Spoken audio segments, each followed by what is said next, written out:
मानोना दिनै बाथौ धोरोमनि खामानि मावनो जों हायाखै। एसे सिन्था खालामनानै खोनासं। आं 11 दिन दिनै गामिनि बावसालियाव हाबालासिनो गावनि नोरजिया देहाखौ लानानैब्लाबो मोनफ्रोमबो गामियाव हाबनानै जि हायो बाथौनि बोसोन होबोबाय। दा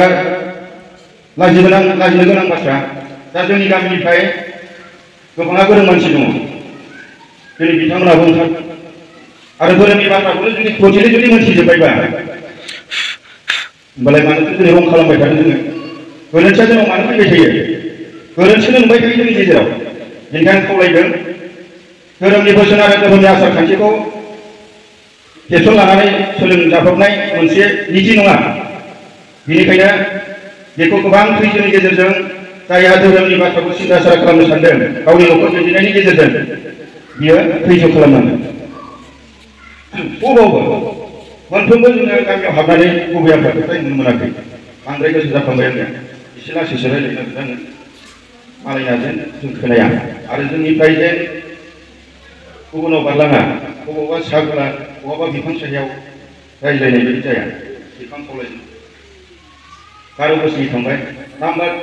3 नं माजुलि। 3 नं माजुलिनिया बिथांमोननिया जि 20 बोसोरसो जाबाय नामा? बेखौ एसे आप जाबाय, 20 बोसोरनि आप जाबाय। 25, 26 बिदि थांबाय बिथांमोननिया। नाम्बार 3 माजुलि। बिथांमोननिया थिगानो, बिथांमोननि सिन्ताधाराया थिगानो। नाथाय बिथांमोननि गामिया ओरैबायदि रिपर्ट होदों, मोनसे समाव गामिनि मोजां थासारिखौ लाबोनो थाखाय, गामि जौगानायनि खामानि जों गुबुननो दिन्थिनो थाखाय बिथांमोना जाय बुस्थुआ जोंनि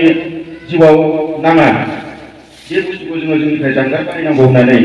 मोनसे डिसिसन लानाय जाहैबाय। दा बेनो जाबाय निसा जुक्त। बिथांमोनाव निसा फानो। दा बेनिफ्राय सानैसो मानसिफोरा सानखांनानै बिसोरो ओरैबायदि मावबाय, मोनसे प्रस्ताब लाबाय जे गंफ्रोम बुंबाबो मानियाबा गंफ्रोमनिबो बे बुस्थुखौ बानायग्रा जे आगजुफोर, बे आगजुखौ बुथुमजोबनि नामा जों? गाज्रि मोननाय मोजां मोननायजों जेबो खोथा गैया। जिहेतु सोलायनायखौनो नुवाखैब्ला बेखौ बान्द खालामनानै सोलायनायखौ जुदि नुवाखैब्ला जों बेखौलाय मानोथो जायगा होबाय थानो होननानै बिथांमोना मोनसे थांखि लानानै गासिबो आगजुखौनो बुथुमजोबनानै बुख्रेबजोबनानै बिसोर फाहामनो हरदों जाहैबाय। आजि 5 बोसोर सिगांनि बाथ्रा। हरनानै बेनिफ्राय गेजेराव 3 बोसोरसोआ सिरि जाबाय। रावबो बिदि माने खालामासै। बिदिनो सोरबाया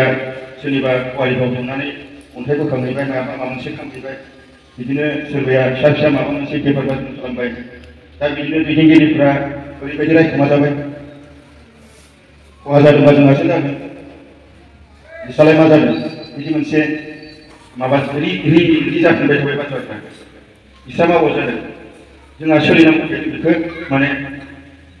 बाजन खालामदों, बेफार बानिज्य खालामदों, जेनेबा बेफार खालामदों, फानदों। दा बिदिबालाय गाज्रि बाथ्रा बिदिनो खोनानो मोनबाय दैदेनगिरिफ्रा जे बिदिबालाय जोंलाय जोंनि गथ'जों लोगोसे नोंथांमोननि गथ'आबो मोजां जाथों। जोंनि गथ'आ मोजां जाबानो नोंथांमोननिबो मोजां, नोंथांमोननि गथ'आ मोजां जाबानो जोंनिबो मोजां। जेन जोंनियाव मोजां मानसि जोनोम जानांगौ, गिदिर मानसि जोनोम जानांगौ।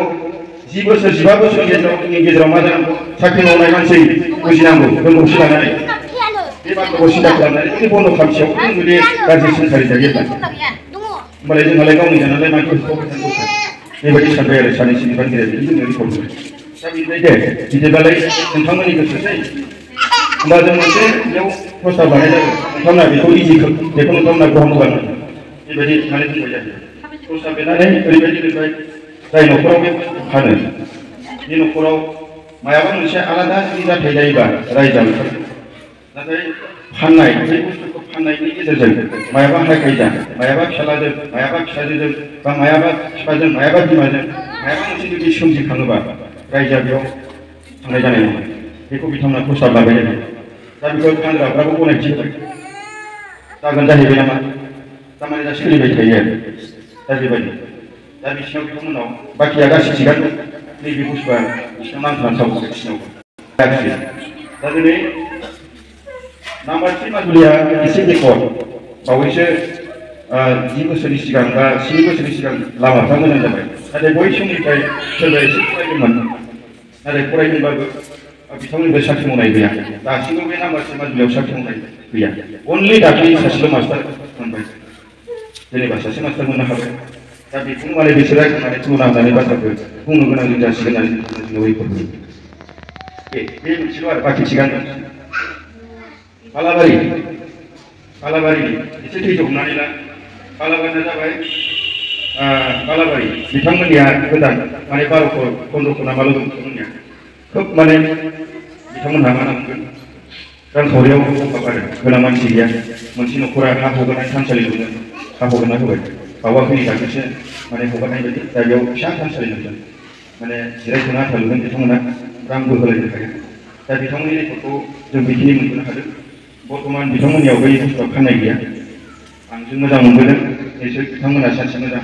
मोनसे परिबेसाव फैगोन बिथांमोननि रिपर्टआ बे आरो गोरलै फोरबोआव बिथांमोना लेंहरगोन होननानै बुंनायमोन दा हयथ' बिया आफादनि सरकारा लेंहरबाय आंनिसिम जेबो खबर फैयाखै दा बिथांमोननिया बर्थमान बेबायदि अबस्था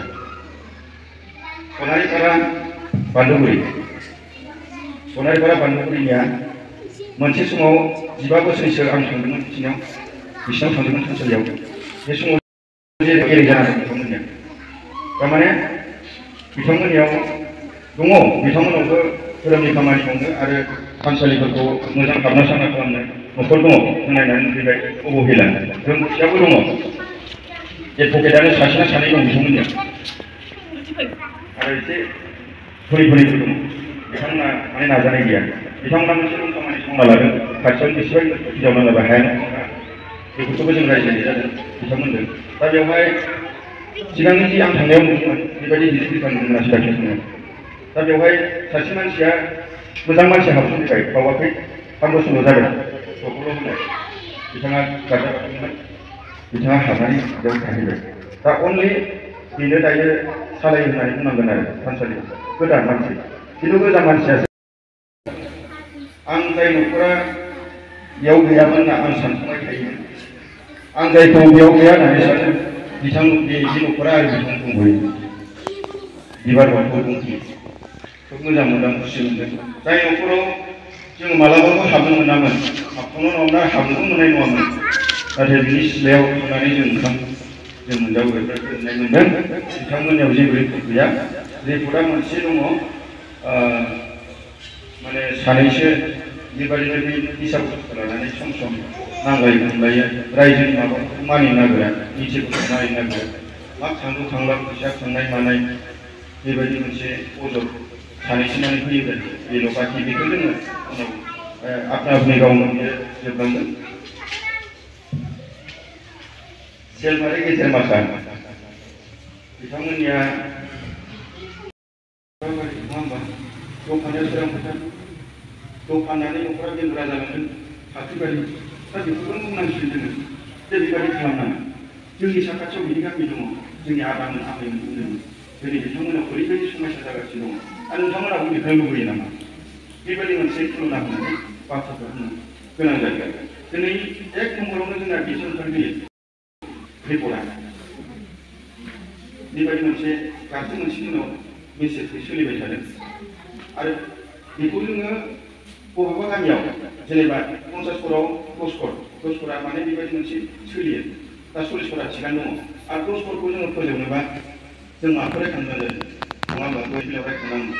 उमुक बिदि फरायनानै बिदि जाहैबाय सेन्ट्रेल माबा इउनिभार्सिटिनि बहाबा माबानि लेक्सारार जाहैबाय प्रफेसार जाहैबाय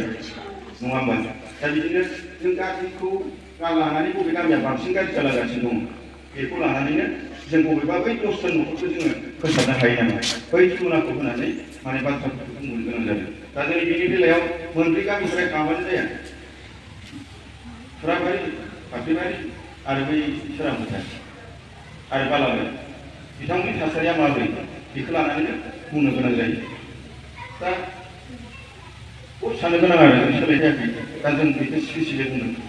जों बेखौ रायज्लायनाङा जोंनियाव उमुक गामिया बिदि समाव गामिया बिदि होननानै रायज्लायनाङा जों सोलायनायखौ लाबोनांसिगोन आं बेखौ बेयाव फोजोबबाय दा जों दानिया माखौ लुबैयो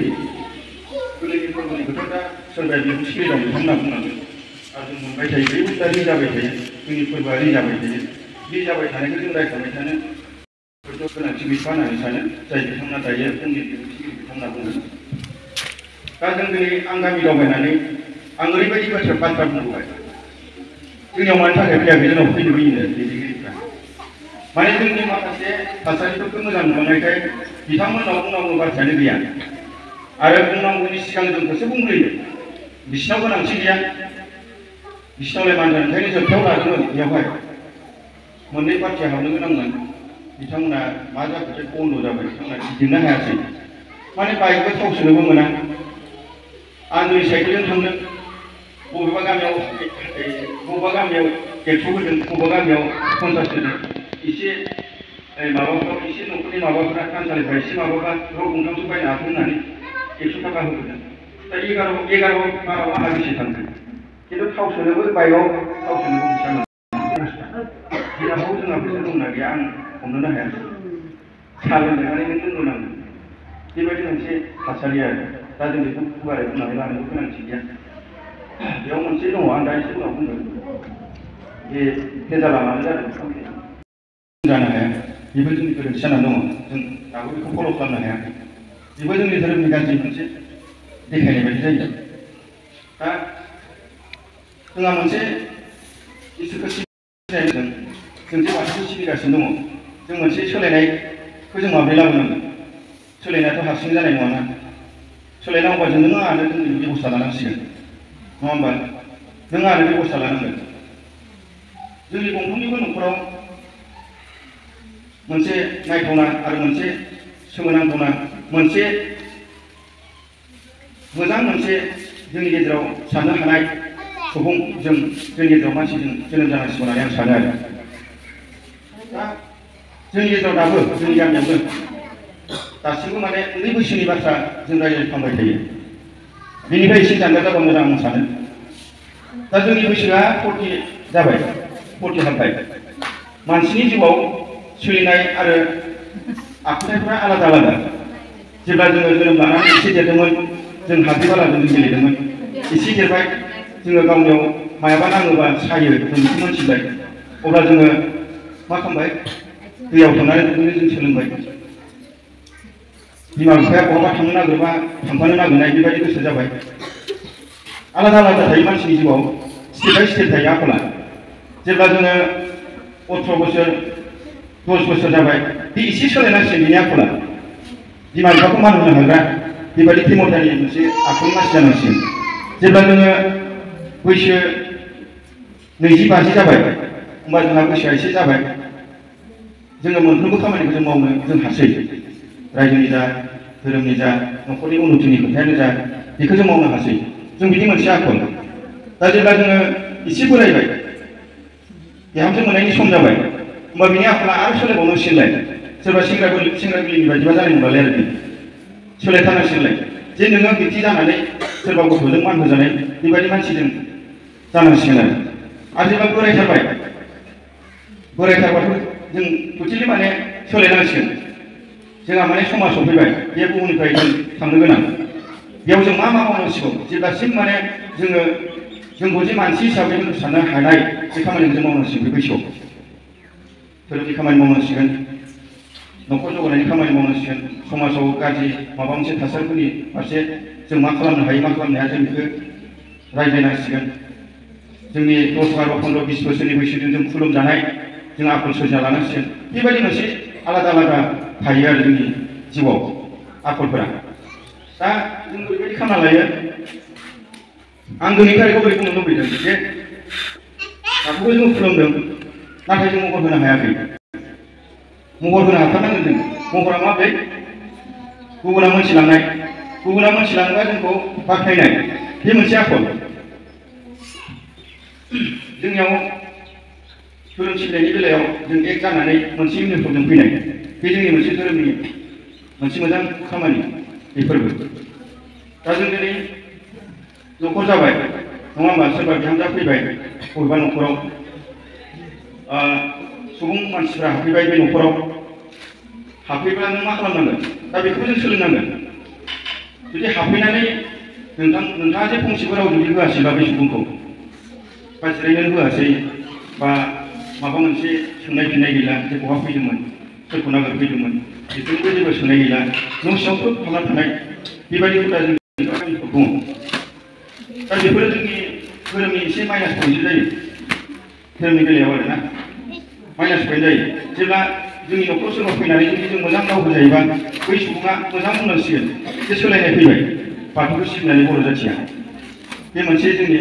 प्लास पइन्ट जायो धोरोमाव दा बेफोरबायदि माखासे आखुफ्रा जोंनाव थानो नांगोन आरो